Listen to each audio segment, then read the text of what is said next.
So, kung makikita nyo, labog ito.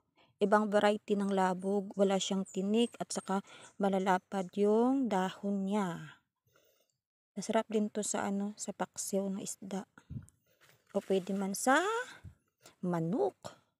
Oh, tataba oh. Taba. Ngayon sobrang lalapad ng mga dahon nila kasi ilang araw na umulan. Ganon din yung dahon ng sili o magkatabi dahon ng sili at saka labog. Manok, ayan manok. May malapit na manok. Papaya na lang. Charis. Kanina manok din ulam nila.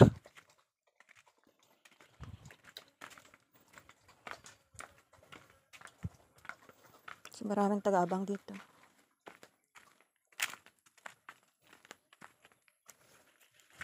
Nagmuha tayo ng aratilis. Maraming hinog.